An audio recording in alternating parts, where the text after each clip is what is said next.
عظیم سورۃ الاعراف کی آیت نمبر 58 تک ہم پڑھ چکے ہیں۔ آج آیت نمبر 59 سے درس ہو رہا ہے۔ شروع صورت میں حضرت آدم علیہ السلام کا تذکرہ آیا تھا، اور پھر شیطان کے ابلیس کے فتنے کا تذکرہ آیا، اس کی نافرمانی کا تذکرہ آیا، اور انسانوں کو یہ بتایا گیا کہ یہ تمہارا دشمن ہے، اس سے ہوشیار رہنا۔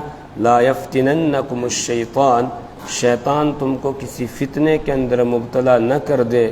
پھر بات بڑھتی چلی گئی اور بعث بعد الموت کا تذکرہ آ گیا، مرنے کے بعد دوبارہ زندہ کیے جانے کا۔ پھر قیامت کے مناظر اللہ تعالیٰ نے بیان فرمائے، اور بعث بعد الموت کو دلائل کے ذریعے سے ثابت کیا۔ اب آگے حضرت نوح علیہ السلام کا تذکرہ ہے، جس سے پروردگار یہ بیان فرما رہے ہیں کہ بعث بعد الموت کا انکار کرنے والے، اللہ کی وحدانیت کا انکار کرنے والے، اللہ کے پیغمبروں کی رسالت کا انکار کرنے والے، ان کا کیا انجام ہوتا ہے، اس کو بیان کیا جا رہا ہے۔ اور جو اللہ کی وحدانیت پر ایمان رکھنے والے ہیں، پیغمبروں کی رسالت پر ایمان رکھنے والے، بعث بعد الموت پر ایمان رکھنے والے ہیں، ان کا کیا انجام ہوا، کس طرح اللہ ان کو نجات دیتا ہے، اس کو بیان کرنے کے لیے پروردگار نے حضرت نوح علیہ السلام کا قصہ بیان کیا۔ حضرت آدم علیہ السلام کی عمر 1000 سال ہوئی۔ جب تک حضرت آدم علیہ السلام حیات تھے، لوگ توحید پر تھے، اللہ کی وحدانیت کے قائل تھے، اللہ کی عبادت اور بندگی کرتے تھے۔ حضرت آدم علیہ السلام کی وفات ہو گئی، اس کے بعد پھر 1000 سال گزرا۔ اس 1000 سال میں بھی لوگ اللہ کی وحدانیت اور توحید پر تھے، لیکن دین سے اب کچھ دوری ہو رہی تھی، تو آہستہ آہستہ ابلیس لعین نے ان کو شرک کے اندر مبتلا کر دیا۔ سب سے پہلے جو قوم شرک کے اندر مبتلا ہوئی وہ حضرت نوح علیہ السلام کی قوم ہے۔ اور یہ کس طرح شرک کے اندر مبتلا ہوئی، مفسرین نے اس کی تفصیل لکھی ہے کہ ان کے یہاں 5 بڑے بزرگ تھے، ود، سوا، یغوث، یعوق اور نصر، جن کا تذکرہ قرآن کریم میں سورہ نوح کے اندر آیا ہے۔ تو یہ 5 بزرگ تھے جو بڑے نیک لوگ تھے، لوگوں کو ان کے ساتھ بڑی محبت تھی، ان کے پاس جاتے، ان سے روحانی غذا حاصل کرتے، ان کی مجلس میں بیٹھتے، ایمان کو تازہ کرتے، ان کو دیکھ کر اللہ یاد آ جاتا تھا۔ تو بہت نیک لوگ تھے، ایک ایک کر کے ان کا انتقال ہو گیا۔ مفسرین نے یہ بھی لکھا ہے کہ یہ نیک لوگ کون تھے، مختلف آراء ہیں، ان میں سے ایک رائے یہ ہے کہ ود یہ حضرت ادریس علیہ السلام کا لقب ہے، اور باقی 4 ان کے بیٹے ہیں۔ تو یہ حضرت ادریس علیہ السلام تھے اور 4 ان کے بیٹے تھے، جو بہت نیک لوگ تھے، لوگوں کی دینی رہنمائی کرتے تھے، لوگ ان کے پاس جاتے تھے، لوگوں کو ان کے ساتھ محبت تھی۔ جب ایک ایک کر کے ان کا انتقال ہو گیا، اب لوگ پریشان ہو گئے، اس لیے کہ انسان کو جس طریقے سے جسمانی غذا کی ضرورت ہے، اسی طریقے سے انسان کو روحانی غذا کی بھی ضرورت پڑتی ہے، اس کی روح کو بھی غذا چاہیے۔ اور کبھی یہ صحیح غذا حاصل کر لیتا ہے، کبھی جو ہے وہ ادھر ادھر بھٹک جاتا ہے، اور پھر غلط غذا حاصل کرنے لگتا ہے انسان، اور اس کی روح کو پھر غلط غذا ملتی ہے۔ تو کبھی صحیح غذا کہاں ملتی ہے؟ اللہ والوں کے پاس ملتی ہے۔ تو اس روحانی غذا کی انہوں نے ضرورت محسوس کی، اور اس کے لیے یہ پریشان بیٹھے ہوئے تھے۔ ابلیس لعین نے موقع اچھا پایا، اور وہ ان کے پاس ایک بزرگ کی شکل میں آ گیا، اور آ کر کہنے لگا کہ تم لوگ اتنے پریشان ہو کر کیوں بیٹھے ہو؟ انہوں نے بتایا کہ ہماری پریشانی یہ ہے، ہمارے یہاں فلاں فلاں بزرگ تھے، ان کا انتقال ہو گیا، اب کوئی بزرگ ہمیں نظر نہیں آ رہا ہے جس کے پاس ہم جائیں اور جا کر اپنی روحانی غذا حاصل کریں۔ اس پر اس ابلیس لعین نے یہ کہا، اس میں تمہیں پریشان ہونے کی ضرورت کیا ہے؟ ایسا کرو، جو تمہارے وہ بزرگ تھے ان کی شکلیں تو تمہارے ذہنوں میں ہے، لہٰذا ان کی تصویریں بنا لو، اور اپنے گھروں میں ان کی تصویریں رکھو، اپنی عبادت خانوں میں ان کی تصویریں رکھو، تو جب تمہیں روحانی غذا حاصل کرنی ہوگی، ان کی تصویر سامنے ہوگی تو تصور کرنا کہ جیسے یہ اللہ کی عبادت کرتے تھے ایسے ہم بھی اللہ کی عبادت کر رہے ہیں، تو اس طریقے سے تمہاری پریشانی دور ہو جائے گی۔ بس لوگوں نے ان کی تصویریں بنائی اور تصویریں بنا کر انہوں نے عبادت خانوں کے اندر لگا دی۔ اس کے بعد پھر مزید اس نے یہ مشورہ دیا کہ اب یہ تصویر کے بجائے ان کے مجسمے بنا لو، یعنی ان کا پورا جسم جو ہے وہ بنا لو بت کی شکل میں۔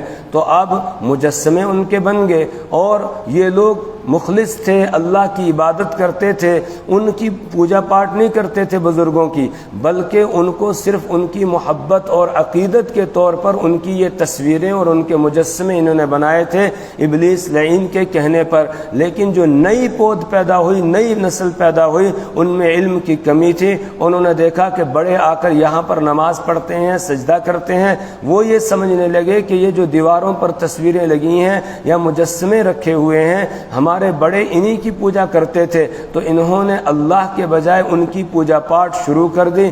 اس طریقے سے دنیا کے اندر شرک کا وجود ہو گیا۔ اب اللہ تبارک و تعالی نے حضرت نوح علیہ السلام کو بھیجا، جن کا نام عبد الغفار ہے، لیکن چونکہ اپنی امت کی ان نافرمانیوں پر غم کی وجہ سے اتنا روتے تھے کہ رونے کی وجہ سے یہاں ان کے نشانات پڑ گئے تھے، آنسو بہ بہ کر، تو نوح لقب پڑ گیا۔ نوح کے معنی بہت زیادہ رونے والا، تو یہ لقب پڑ گیا نوح علیہ السلام کا کہ بہت زیادہ رونے والے اپنی امت کے لیے۔ نوح علیہ السلام نے آ کر ان کو سمجھانا شروع کیا، اور 1-2 دن نہیں بلکہ 950 سال تک سمجھاتے رہے۔ مفسرین نے لکھا ہے تقریباً حضرت نوح علیہ السلام کی عمر 1400 سال کے قریب ہوئی ہے، اس میں سے 950 سال ان کے اپنی امت کو تبلیغ کرنے کے ہیں۔ اس سے پہلے بھی کچھ عرصہ گزرا، کچھ بعد میں گزرا، جب قوم ہلاک ہو گئی اس کے بعد بھی زندہ رہے، تو ان دونوں کو ملا کر 950 سال سے بڑھ کر 1400 سال کے قریب ان کی عمر ہوئی ہے۔ تو اتنے لمبے عرصے تک نوح علیہ السلام اپنی قوم کو سمجھاتے رہے، اور کیسے سمجھایا؟ سورہ نوح میں اللہ تبارک و تعالی نے بیان فرمایا ہے کہ دن میں بھی سمجھایا، رات میں بھی سمجھایا، تنہائیوں میں بھی سمجھایا، اسی طریقے سے مجمع میں بھی سمجھایا۔ ثم انی قال یا ربی ان دعوت قومی لیلا ونہارا فلم یزدہم دعائی الا فرارا وانی کلما دعوتہم لتغفر لهم جعلوا اصابعهم فی آذانہم واستغشوا ثیابہم واصروا واستکبروا استکبارا، کہ اے اللہ میں نے ان کو دن میں بھی سمجھایا، ان کو میں نے رات میں بھی سمجھایا، اسی طرح میں نے ان کو تنہائیوں میں بھی سمجھایا، ایک ایک کو بھی سمجھایا، مجموع میں بھی ان کو اکٹھے بھی سمجھایا، لیکن جتنا میں ان کو سمجھاتا تھا اتنا ہی یہ مجھ سے دور بھاگتے تھے، اور مجھے دیکھتے ہی اپنے چہروں پر کپڑے ڈال لیتے تھے، اپنے کانوں میں انگلیاں ٹھونس لیتے تھے، انہوں نے میری بات کو نہیں مانا۔ اس طرح حضرت نوح علیہ السلام اللہ کے دربار میں اپنی قوم کی گویا شکایت کر رہے ہیں۔ تو حضرت نوح علیہ السلام ان کو برابر سمجھاتے رہے، لیکن ان کی سمجھ میں بات نہیں آئی۔ چند ایک لوگوں کو چھوڑ کر باقی سب نافرمان ہی رہے۔ کتنے لوگ ایمان لائے؟ 100 سے بھی کم تعداد بیان کی جاتی ہے۔ 70 یا 80 لوگ تھے جنہوں نے حضرت نوح علیہ السلام پر ایمان لایا، اس سے زیادہ ایمان لانے والے نہیں ہے۔ اسی کو اللہ تعالیٰ نے یہاں بیان فرمایا کہ حضرت نوح علیہ السلام نے کس طرح اپنی قوم کو دعوت دی، اور کس طرح قوم نے نافرمانی کی، اور پھر کس طریقے سے حضرت نوح علیہ السلام اور ایمان والوں کو اللہ نے نجات دی، اور ان کی جو نافرمان قوم تھی ان کو اللہ نے ہلاک کیا۔ لقد ارسلنا نوحا الى قومه فقال يا قوم اعبدوا الله ما لكم من اله غيره لقد ارسلنا نوحا الى قومه، اللہ فرماتے ہیں لقد ارسلنا، تحقیق کہ ہم نے بھیجا، نوحا، نوح علیہ السلام کو، الى قومه، ان کی قوم کی طرف، فقال فقال یا قوم اعبدوا اللہ، بھیجنے کا مطلب ہم نے ان کو پیغمبر بنا کر بھیجا. فقال یا قوم اعبدوا اللہ، تو حضرت نوح علیہ السلام نے فرمایا یا قوم، اے میری قوم، اعبدوا اللہ، اللہ کی عبادت کرو. ما لکم من الہ غیرہ، ما لکم نہیں ہے تمہارے لیے، من الہ کوئی معبود، غیرہ اس کے علاوہ کوئی معبود نہیں، اس کے علاوہ کوئی حاجت روا نہیں، کوئی مشکل کشا نہیں، کوئی فریاد رس نہیں، کوئی دستگیر نہیں، کوئی بیماریاں دینے والا نہیں، کوئی بیماریوں سے شفا دینے والا نہیں ہے، نفع اور نقصان کا کوئی مالک نہیں ہے، وہی نفع اور نقصان کا مالک ہے. اور یہی پیغام ہر نبی نے دیا، ہر نبی نے اپنی قوم کو یہی پیغام دیا کہ لوگوں صرف اللہ کی عبادت کرو، اس کے ساتھ کسی کو شریک نہ ٹھہراؤ. حاجت روا، مشکل کشا، فریاد رس، دستگیر، بیٹے اور بیٹیاں دینے والا، پریشانیوں کو دور کرنے والا صرف اللہ ہے، اللہ کے علاوہ کوئی اور نہیں ہے. اگر اللہ کے علاوہ کوئی اور ہوتا تو پھر اللہ کے بعد اللہ کے پیارے محبوب محمد عربی صلی اللہ علیہ وسلم کا مرتبہ اور مقام ہے، آپ ہوتے. لیکن آپ سے بھی اعلان کروایا جاتا ہے اسی صورت میں آخر میں آئے گا قل لا املک لنفسی نفعا ولا ضرا الا ما شاء اللہ، کہ میرے پیارے آپ اعلان فرما دیجئے لا املک لنفسی نفعا ولا ضرا، میں اپنی ذات کے لیے بھی نفع اور نقصان کا اختیار نہیں رکھتا ہوں. اسی طرح سورہ جن میں ہے کہ آپ یہ کہہ دیجئے لا املک لکم ضرا ولا رشدا، کہ میں تمہارے لیے نفع اور نقصان کا اختیار نہیں رکھتا ہوں. نفع اور نقصان صرف اللہ کے قبضے میں ہے، وہ جس کو نفع پہنچانا چاہے اسے کوئی نقصان نہیں پہنچا سکتا، اور وہ جسے نقصان پہنچانا چاہے اسے کوئی نفع نہیں پہنچا سکتا ہے. ان یمسسک اللہ بضر فلا کاشف له الا هو وان یمسسک بخیر فهو على كل شيء قدیر وان یمسسک اللہ بضر فلا کاشف له الا هو وان یردک بخیر فلا راد لفضله، کہ اگر اللہ آپ کو کوئی نقصان پہنچانا چاہے فلا کاشف له الا هو، تو اس کو ہٹانے والا اللہ کے سوا کوئی دوسرا نہیں ہے. وَإِن يُرِدْكَ بِخَيْرٍ فَلَا رَادَّ لِفَضْلِهِ، اور اگر اللہ تعالیٰ آپ کو کوئی بھلائی پہنچانا چاہے، کوئی خیر پہنچانا چاہے، تو اس خیر کو بھی کوئی لوٹانے والا نہیں ہے، کوئی اس کو واپس نہیں کر سکتا ہے. اللہ کے رسول صلی اللہ علیہ وسلم ہر نماز کے بعد دعا کرتے ہیں اللہم لا مانع لما اعطیت ولا معطی لما منعت لا ينفع ذا الجد منك الجد اللہم لا مانع لما اعطیت، اے اللہ کوئی روکنے والا نہیں ہے اس چیز کو جو آپ عطا کر دیں، اور کوئی دینے والا نہیں ہے وہ چیز جس کو آپ روک لیں. تو نفع اور نقصان کا اختیار صرف اللہ کو، اللہ کے علاوہ کسی اور کو نہیں. ہر نبی نے یہی تعلیم دی، یہی پیغام دیا ہے. اسی کو اللہ بیان فرما رہے ہیں. سب سے پہلے پیغمبر رسول حضرت نوح علیہ السلام، یعنی حضرت آدم علیہ السلام کے بعد سب سے پہلے رسول وہ حضرت نوح علیہ السلام ہیں. تو نوح علیہ السلام اپنی قوم سے کہہ رہے ہیں یا قوم، اے میرے قوم، اعبدوا اللہ، اللہ کی عبادت کرو. ما لکم من الہ غیرہ، ما لکم نہیں ہے تمہارے لیے، من الہ کوئی معبود، غیرہ اس کے سوا. انی اخاف علیکم عذاب یوم عظیم، انی اخاف علیکم، بے شک میں تم پر خوف کھاتا ہوں، عذاب یوم عظیم، بڑے دن کے عذاب کا، بڑے دن کے عذاب کا مجھے تم پر اندیشہ ہے، خوف ہے. یعنی اگر تم نے نافرمانی کی پھر ایک دن ایسا آئے گا کہ تم پر اللہ کا عذاب آ سکتا ہے، اور جس دن عذاب آئے گا وہ دن بہت بڑا ہے گویا. تو یہ عذاب کے اعتبار سے دن بڑا ہوگا، تو بڑے دن کا عذاب اس کا مجھے تم پر اندیشہ ہے. قال الملأ من قومه انا لنراك في ضلال مبين، قوم کی طرف سے کیا جواب ملا؟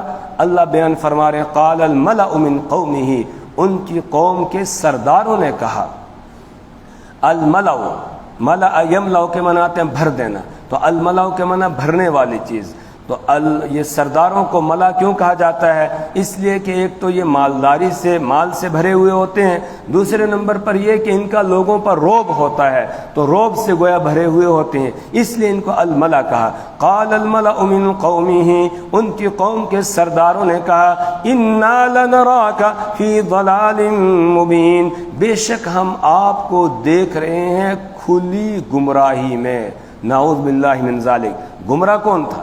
وہ خود گمراہ تھے، اور حضرت نوح علیہ السلام کو گمراہ بتا رہے ہیں اور کہہ رہے ہیں کہ آپ کھلی گمراہی میں پڑے ہوئے ہیں، ہم تو اپنے باپ دادا کے دین پر ہیں، آپ نیا دین پیش کر رہے ہیں، اس لیے آپ گمراہ ہیں۔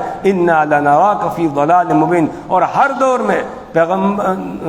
دور میں لوگوں نے پیغمبروں کو یہی کہا، ان کو یہ کہا تم گمراہ ہو، ہم ہدایت پر ہیں۔ اس میں رسول پاک صلی اللہ علیہ وسلم اور آپ کے صحابہ کے لیے تسلی کا پیغام بھی ہے کہ اگر لوگ آپ کو جھٹلا رہے ہیں تو یہ کوئی نئی بات نہیں ہے، آپ سے پہلے بھی جو نبی آیا ہے اس کو جھٹلایا گیا۔ اگر یہ آپ کو نئے نئے نام دے رہے ہیں، کبھی آپ کو ساحر کہتے ہیں، کبھی آپ کو جو ہے کذاب کہتے ہیں نعوذ باللہ، کبھی آپ کو مجنون کہتے ہیں، کبھی آپ کو کچھ اور کہتے ہیں، تو یہ کوئی نئی بات نہیں ہے۔ پہلے جو پیغمبر آئے قوموں نے ان کو بھی اسی طریقے سے کہا ہے۔ سب سے پہلے رسول حضرت نوح علیہ السلام، ان کی قوم آگے سے یہ کہہ رہی ہے کہ ہم آپ کو گمراہ دیکھ رہے ہیں۔ حضرت نوح علیہ السلام نے کتنے پیار سے آگے جواب دیا، یہ نہیں کہا کہ تمہارے باپ دادا پردادا سب گمراہ تھے اور مجھے گمراہ بتا رہے ہو، نہیں، ایسا نہیں کہا، بلکہ بڑے پیار کے ساتھ کہا، قال یا قوم لیس بی ضلالۃ۔ حضرت نوح علیہ السلام نے فرمایا، یا قوم، اے میرے قوم، لیس بی ضلالۃ، میں گمراہ نہیں ہوں۔ پیار سے جواب دیا، تم مجھے گمراہ بتا رہے ہو، میں گمراہ نہیں ہوں، وَلَكِنِّي رَسُولٌ مِّن رَّبِّ الْعَالَمِينَ، بلکہ رسول من رب العالمین، میں رب العالمین کا بھیجا ہوا ہوں، مجھے رب العالمین نے پیغمبر بنا کر بھیجا ہے۔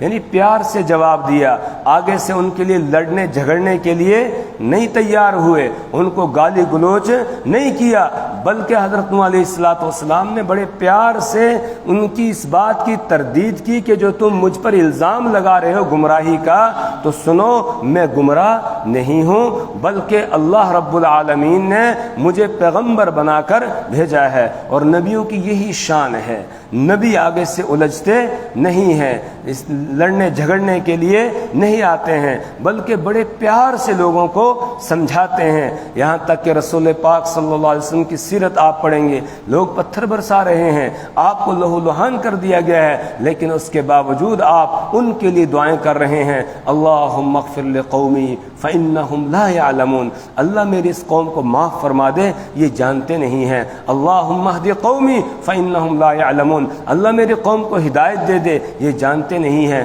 نبی کو اپنی امت کے ساتھ بڑی محبت ہوتی ہے، اتنی محبت ماں باپ کو بھی اپنی اولاد کے ساتھ نہیں ہوتی ہے، استاد کو شاگردوں کے ساتھ نہیں ہوتی ہے، شاگردوں کو استاد کے ساتھ نہیں ہوتی ہے، پیر کو مریدوں کے ساتھ اور مریدوں کو پیر سے نہیں ہوتی ہے، جتنی نبی کو اپنی امت سے محبت ہوتی ہے، اس لیے نبی بڑے پیار کے ساتھ سمجھاتا ہے۔ تو حضرت نوح علیہ السلام نے بھی جواب دیا، یا قوم، اے میرے قوم، لیس بی ضلالۃ، میں گمراہ نہیں ہوں، مجھے گمراہی لگی ہوئی نہیں ہے، گمراہی کی صفت میرے اندر نہیں ہے، میں گمراہ نہیں ہوں، ولیکنی رسول من رب العالمین، لیکن میں رب العالمین کا بھیجا ہوا ہوں، اللہ پروردگار نے مجھے رسول بنا کر بھیجا ہے، ابلغکم رسالات ربی، ابلغکم، میں پہنچاتا ہوں تم تک، رسالات ربی، اپنے رب کے پیغام کو، وانصح لکم، اور میں تمہیں نصیحت کرتا ہوں، وانصح، اور میں نصیحت کرتا ہوں، لکم، تمہیں، یا وانصح لکم، میں تمہارے لیے خیر خواہ ہوں، میں تمہارے ساتھ خیر خواہی کر رہا ہوں، میں تمہیں سمجھا رہا ہوں تاکہ تم جہنم کی آگ سے بچ جاؤ، تم اللہ کی پکڑ سے، اس کے عذاب سے بچ جاؤ، تو میں تمہارا خیر خواہ ہوں۔ وَأَعْلَمُ مِنَ اللَّهِ مَا لَا تَعْلَمُونَ، وَأَعْلَمُ، اور میں جانتا ہوں، من اللہ، اللہ کی طرف سے، ما، وہ باتیں، لا تعلمون، جنہیں تم نہیں جانتے ہو۔ لوگ کہنے لگے یہ کیسے ہو سکتا ہے کہ آپ اللہ کے پیغمبر ہیں، آپ تو ہماری طرح کے انسان ہیں، اور انسان کیسے پیغمبر ہو سکتا ہے؟ پیغمبر تو کوئی اور مخلوق ہونی چاہیے جس کو نہ کھانے کی ضرورت ہو، نہ پینے کی ضرورت ہو، نہ شادی بیاہ کی ضرورت ہو، نہ چلنے پھرنے کی ضرورت ہو۔ ایسی مخلوق جو ہے اسے نبی بنا کر بھیجا جائے، آپ کیسے نبی ہو سکتے ہیں؟ آپ تو ہماری طرح کے انسان ہیں۔ گویا انہوں نے انسان کے پیغمبر ہونے پر تعجب کیا، انسان کے نبی ہونے پر انہوں نے تعجب کیا، بشر کے نبی ہونے پر انہوں نے تعجب کیا اور تعجب کر کے ماننے سے انکار کر دیا۔ اس پر حضرت نوح علیہ السلام ان سے کہتے ہیں اوا عجبتم ان جاءکم ذکر من ربکم علی رجل منکم لینذرکم ولتتقوا ولعلکم ترحمون۔ اوا عجبتم، اور کیا تمہیں تعجب ہو رہا ہے اس بات پر ان جاءکم کہ آیا تم میں جاءکم کہ آیا تمہارے پاس ذکر من ربکم، تمہارے رب کی طرف سے ذکر، یعنی آئی تمہارے پاس تمہارے رب کی طرف سے نصیحت، ذکر سے مراد نصیحت۔ ان جاءکم کہ آئی تمہارے پاس ذکر من ربکم، تمہارے رب کی طرف سے نصیحت، علی رجل منکم، تم میں سے ایک آدمی پر، تم میں سے ایک آدمی پر تمہارے رب کی طرف سے نصیحت آ گئی، یعنی اس کو پیغمبر بنا کر بھیجا گیا۔ کیوں؟ لینذرکم، تاکہ وہ تمہیں ڈرائے، ولتتقوا، اور تاکہ تم شرک سے، بت پرستی سے، گناہوں سے بچنے لگو، تم بچ جاؤ شرک سے، بت پرستی سے اور گناہوں سے۔ وَلَعَلَّكُمْ تُرْحَمُونَ، اور تاکہ تم پر رحم کیا جائے۔ اس لیے اللہ نے تم میں سے ایک آدمی کے پاس نصیحت کا پیغام بھیجا، اور وہ تمہیں آ کر سمجھا رہا ہے، ڈرا رہا ہے، لیکن تم اس سے تعجب کر رہے ہو۔ تمہیں تعجب نہیں کرنا چاہیے۔ انسانوں کی ہدایت کے لیے انسان ہی کو بھیجا جا سکتا ہے، کسی اور مخلوق کو نبی اور پیغمبر بنا کر نہیں بھیجا جا سکتا ہے۔ کیوں؟ اس لیے کہ دوسرے مخلوق سے اس کو مناسبت ہی نہیں ہوگی، انسان ہی سے مناسبت۔ اور ہمیشہ جتنے پیغمبر آئے ہیں وہ انسان ہی آئے ہیں، بشر ہی آئے ہیں، کسی اور مخلوق سے ان کو بھیجا نہیں گیا ہے۔ تو اس پر تمہیں تعجب نہیں کرنا چاہیے، لیکن لوگوں نے پھر بھی نہیں مانا۔ فَكَذَّبُوا، تو انہوں نے جھٹلایا، اور کتنا جھٹلایا؟ میں نے آپ کے سامنے عرض کیا کہ 950 سال تک، قرآن کے بیان کے مطابق 950 سال تک حضرت نوح علیہ السلام سمجھاتے رہے، لوگ آگے سے جھٹلاتے رہے، اور جب حد ہو گئی، حضرت نوح علیہ السلام رو رہے ہیں اللہ کے سامنے اپنی قوم کی ہدایت کے لیے، اللہ کے سامنے گڑ گڑا رہے ہیں، مانگ رہے ہیں، مانگتے مانگتے 950 سال گزر گئے ہیں۔ اب اللہ کی طرف سے پیغام آتا ہے، اے نوح، آپ کو اپنی قوم کے لیے اتنا پریشان ہونے کی ضرورت نہیں ہے، جنہوں نے ایمان لانا تھا وہ لا چکے، اب یہ ایمان لانے والے نہیں ہیں۔ وَأُوحِيَ إِلَىٰ نُوحٍ أَنَّهُ لَن يُؤْمِنَ مِن قَوْمِكَ إِلَّا مَن قَدْ آمَنَ فَلَا تَبْتَئِسْ بِمَا كَانُوا يَفْعَلُونَ، کہ اے نوح، جن لوگوں نے ایمان لانا تو وہ لا چکے، اب اور ایمان لانے والے نہیں ہیں، آپ کو ان پر افسوس کرنے کی ضرورت نہیں ہے۔